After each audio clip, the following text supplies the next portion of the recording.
There we go. I'm unmuted now. Hello, hello. I'm ESL teacher Lisa. We're actually going live a little earlier than I had scheduled, but hopefully you can even catch this on the replay. So it's about 10 a.m. I am in the Philippines right now, and 10 a.m. Monday morning. So for some of you, I may be calling from the future or streaming from the future, because for some, it's still Sunday evening where you live.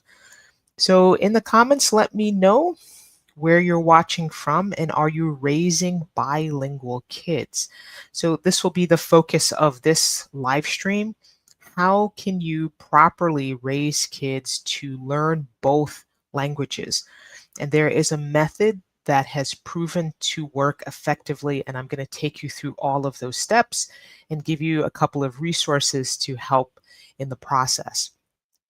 In the past, a lot of parents, for example, would move to the US, perhaps from, let's say, a Spanish speaking country. Maybe they're from Colombia or Mexico, and they come into the United States legally and they get their kids enrolled in school.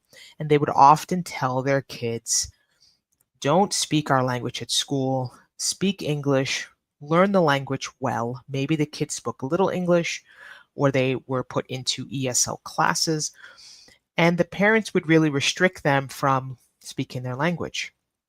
They would only sometimes speak it at home. And then as the child grew older, even though they were fluent, in my example in Spanish, they would become older, teenagers, early 20s, and they would forget their native language. They would only know how to speak English. And they said, yeah, when I was 6 or 7, I spoke Spanish, but I don't speak much anymore, or they have difficulty. They might say, I understand it when someone speaks, but I don't know how to speak it. Why? Because if you don't use it, you lose it. So what can parents do? There is a method. It's not a new method, but they've sort of given it a label and a name, and I'm going to share that with you. And I'll also share the slide deck that I'm using today. So let's go ahead and get started. By the way, I am not raising bilingual kids. I don't have children, but my two brothers, I have two brothers and a sister, both my brothers have raised bilingual children. They are fluent in Finnish and English and are also learning a third language. So it can be done. Let's look at the presentation. Okay, so here is the presentation. I'm going to make it bigger so you can see. So it's raising bilingual kids. The focus is on, of course, teaching them in English. So your native language and English. The slide is, I'm going to make this bigger in a moment. The slide is going to refer to like minority language. We don't mean that in any kind of derogatory way. We just mean wherever you're living, your language is the minority language. So if you move to the United States and your one spouse is from Japan, the other spouse is American, the minority language would be Japanese because most people in the US don't speak Japanese. So I just want you to understand that idea when we see it. So let's go ahead and get to the full presentation. And let's go step by step. So first of all, this technique is called OPOL, O-P-O-L, and it stands for one parent, one language, one parent, one language method. And what exactly is that, and how do you practice this to be able to raise kids that are bilingual, that speak both parents' languages? So here's a simple definition. I'm going to read it. It says OPOL stands for one parent, one language. It's a strategy for raising bilingual children. And the goal is to ensure the child develops fluently in both the community language and the minority or heritage language. So the community language where you are. So for example, if you're the United States, you want them to be fluent in English, but also in your language, whether that's Japanese, Chinese, Spanish, Portuguese, whatever. So we're going to call that the minority or heritage language. So how do you do that effectively? And what if kids resist? Well, what can you do? So this is how OPOL works. This is the golden rule. This is the strategy. One parent speaks one language. So each parent consistently speaks only one designated language to the child from birth onward. From birth, you have to start this from birth. It's not too late to start, if your child is 2 or 3, but ideally from birth. So if there's two parents, right? You have dad and he speaks English. Dad only speaks English to the child. Then you have the mom. Maybe she speaks Portuguese. She's going to speak only Portuguese to the child. So one parent, one language. Always be consistent. You have to apply this rule. It doesn't matter where you are, the location, it doesn't matter the time or who else is present. Consistency is the key to success. So if you have mom speaking Portuguese, but there's a neighbor over, another family member, doesn't matter. Still speak Portuguese to the child.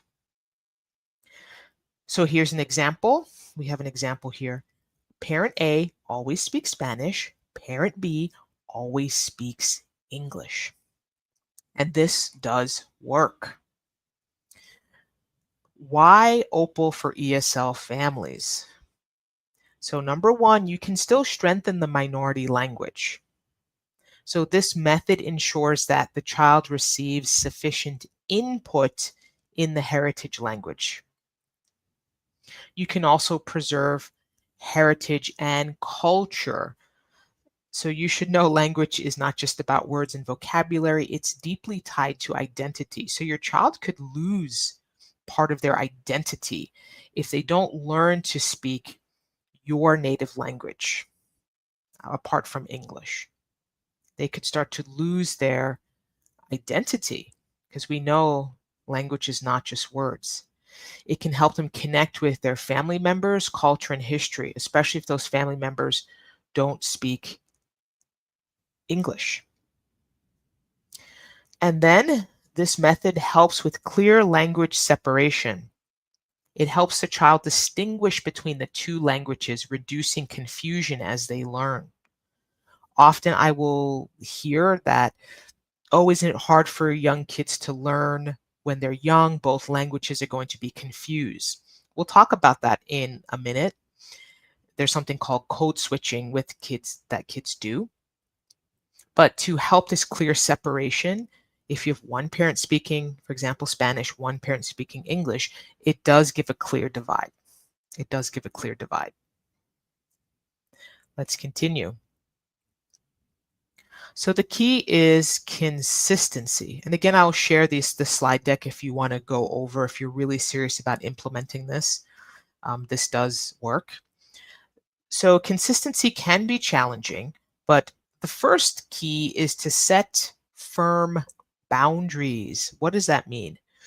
So you have to decide on your language, which one, if maybe you speak multiple, so which one are you going to teach your child? What language are you going to be responsible for as a parent, and stick to it.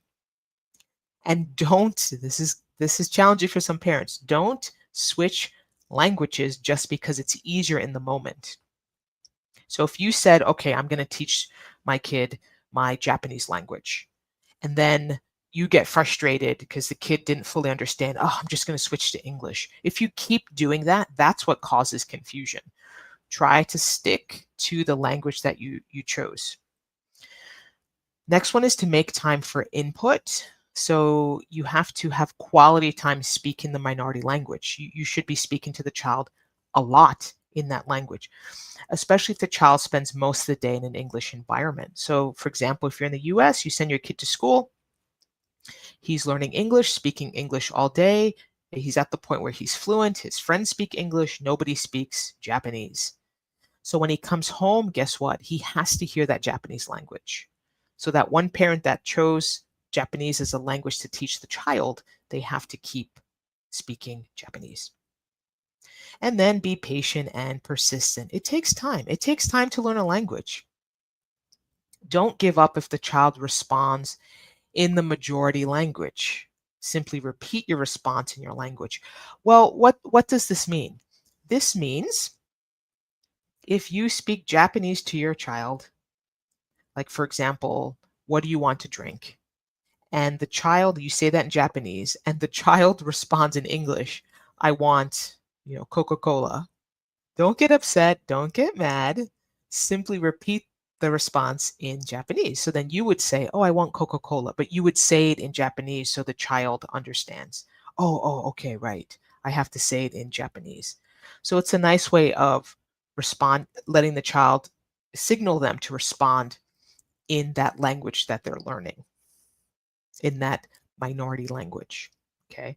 So every word counts toward building fluency. Every word counts. Okay, let's go on to the next.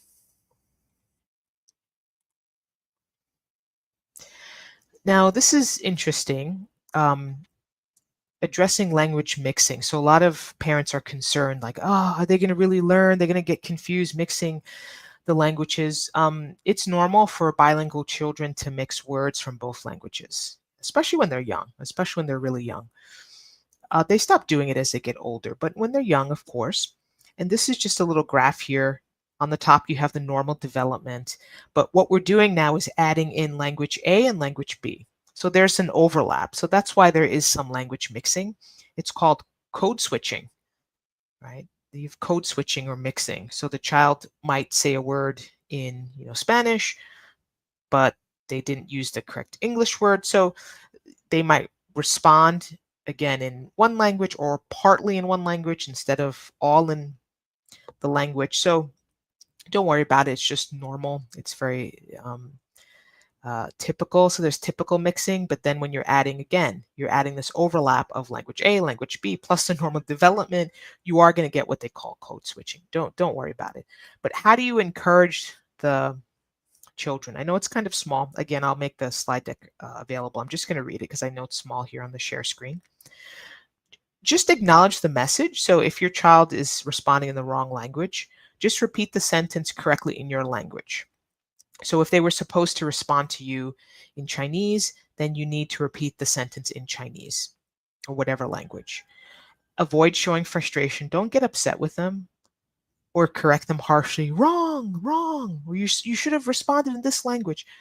Don't do that. Just try to stay positive. And I do that as an English teacher. If a student makes a mistake, what's going to happen if I say, oh, that's wrong. Oh, a terrible pronunciation. Oh, you used the wrong word.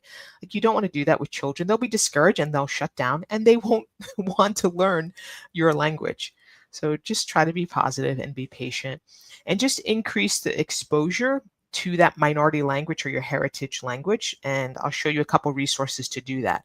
You can use media and other social interaction. So that's really important. Okay, making it fun. Resources. What can you do? It doesn't have to be this drudgery, this hard work of helping your child learn that second language. You should make it enjoyable for them. So through your daily life, engaging activities. So there's three main areas here, and I like the suggestions: song and music that can help. Kids typically love to sing and listen to music, nursery rhymes in the target language that they're learning. That can be fun.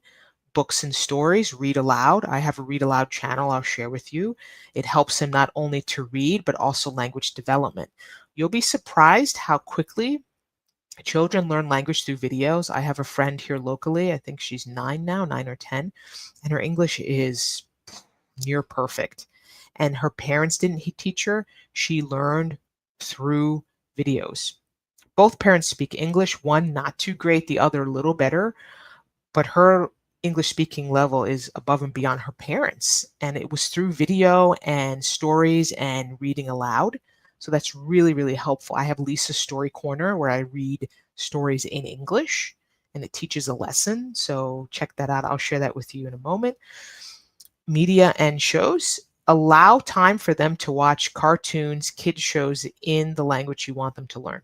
So if they're going to be learning Japanese, if they're going to be, learning Polish, whatever the language is, show them videos, play games that give them exposure to that language. So it's called like a passive input, allowing the screen time. Of course, monitor the screen time, but it increases their passive input and it doesn't make it so much like a drudgery, right? So difficult. Okay, let's continue on. Now, the role of the other parent. So even if one parent does not speak the minority language, their support is vital for the OPOL method to succeed.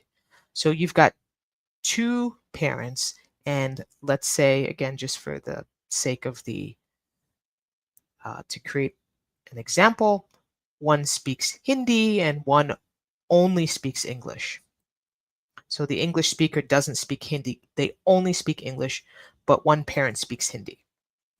So the one parent says, I'm going to teach Hindi, obviously, and you're going to teach English.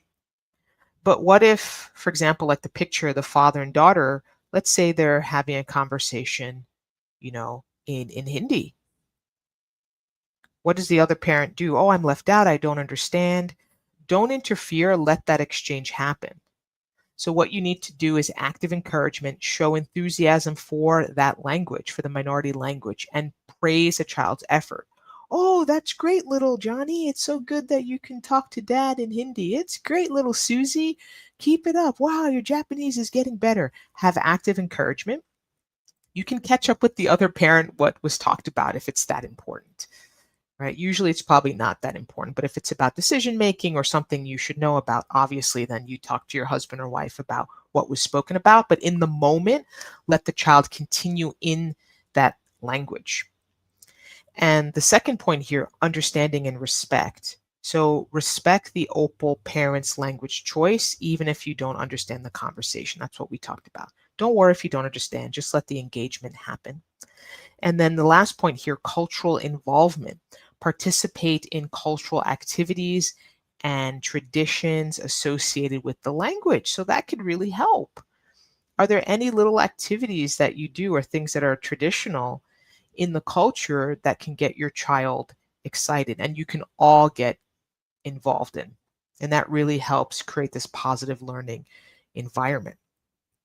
Okay, we're almost done here. Let's address some of the challenges that parents are having, common challenges and solutions. There could be community language pressure, meaning the child prefers English to fit in with friends. They don't want to speak Spanish in front of their friends. None of their friends speak Spanish. They don't want to speak Chinese. They don't want to speak Tagalog.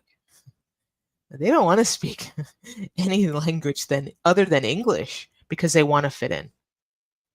So that is normal. That is normal. When you're young, you want to fit in. But what can you do about it? So the solution, find language peers.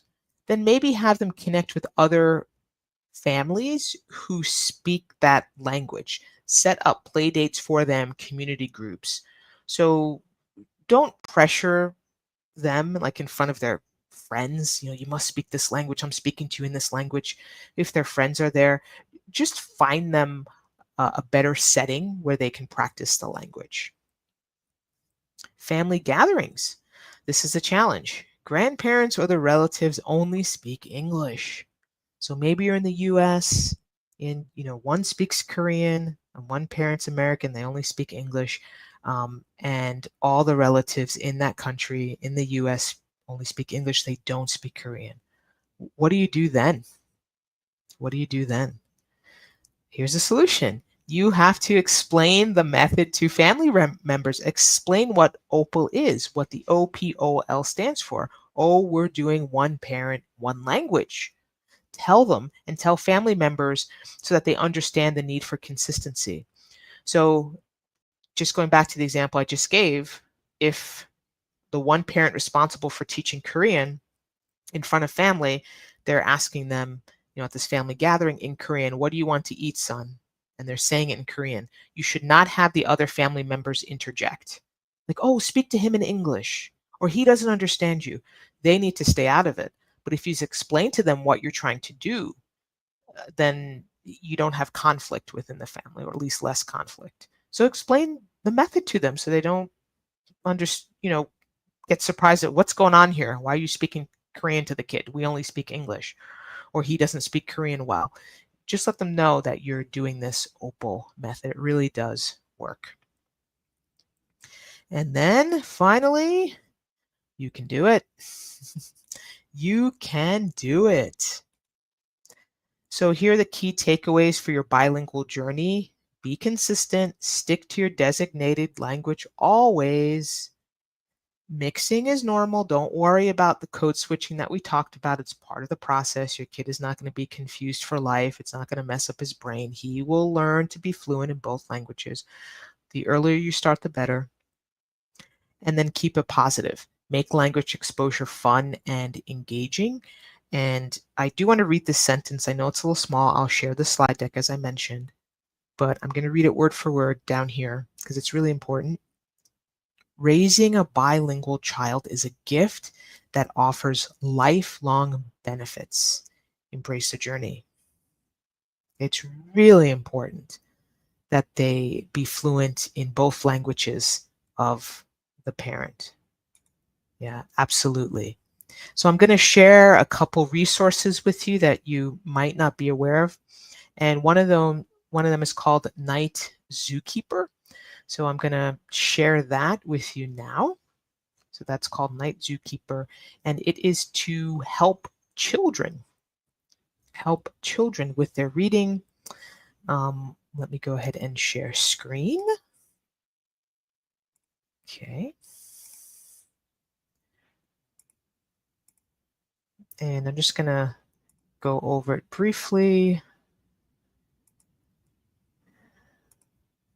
Okay, let's put us in presentation mode, preview mode. Okay, so it's called Night Zookeeper.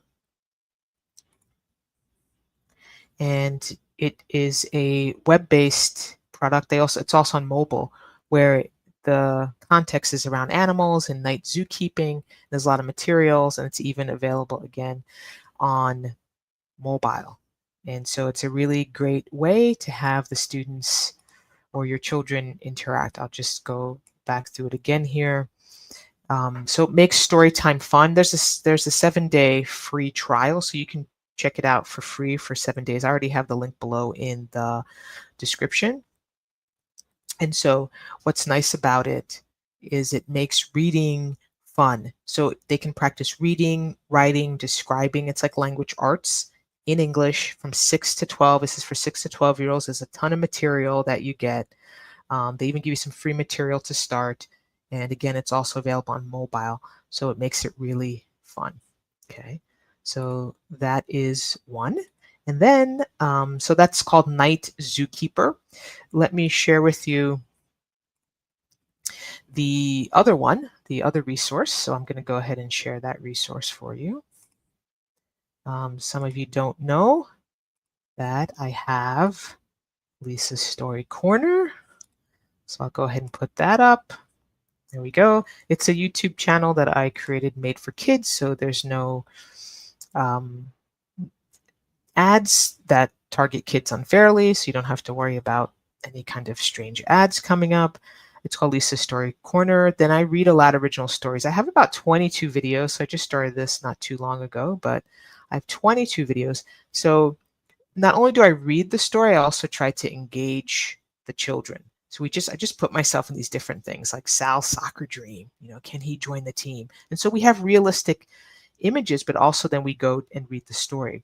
This one, Galactic Space Adventure or Winter Wonderland, what it's like to experience winter. Some students have not experienced snow. Or bullying, or how to be kind, like Bianca Learns Kindness. Or here, New York, let's go to New York. So there are a lot of travel ones too that I have here. So that is also another resource, Lisa's Story Corner. You're welcome to subscribe, and that can also help with helping your child be more engaged with English. So that's all I have for now. I'm going to do another live stream in a couple days. And this one is going to be about questions that ESL students have always wanted to ask Americans, but they're too shy. So I'm going to go over culture. Because remember, if you want to improve your English, you should also be improving your understanding of culture, because this is what helps you become a better communicator. Why do Americans do this? Why do they do that? Why do they say this? A lot of things are connected to culture. So I'm going to go over several questions that ESL students have asked. Some of them are quite funny, and I'm not going to hold back. So if there's anything that you would like to have answered, you can try to join that live stream. It's going to be Wednesday, my time here in the Philippines. So if you're in the Asian time zone, you can come on Wednesday. If not, it's probably Tuesday evening for most of you, depending on where you're connecting from. So please let me know where you're watching from if you're watching this on the replay. Also, if you are raising bilingual kids and if you're having success, what challenges you are having, and maybe you can help other parents, because many of my students are dealing with this now. They're trying to improve their own English and they're saying, oh, I want to help my child continue to improve. How do I do that? Or sometimes they see that their child is really excelling past them, because children learn very quickly. And sometimes what they see is that the child is losing some of that heritage language. Oh, their Japanese is not so great. Their English is better. Their Korean is not as good as it used to be. Or their Spanish is not as good. So maybe you can implement this OPOL method. Remember, one parent, one language. Nice to be here with you. Please remember to follow me on ESL Speaking Corner right on this YouTube channel. And I hope to see you again. I have a lot of interesting, exciting things coming up. And please, I did release quite a few videos on everyday conversation. Practice your listening. You can read along. I have a lot of products that I've created for each of the videos. Most videos have some kind of PDF or something that you can follow along, and even some things to purchase. So if you need some extra help, like if you're afraid of speaking in English, I have an ebook for that. You can check through some of my videos. If you just want to work on idioms, I've created a book for that, and I have a free course coming up too that should be out shortly. So look for those things. Everybody have a fantastic day.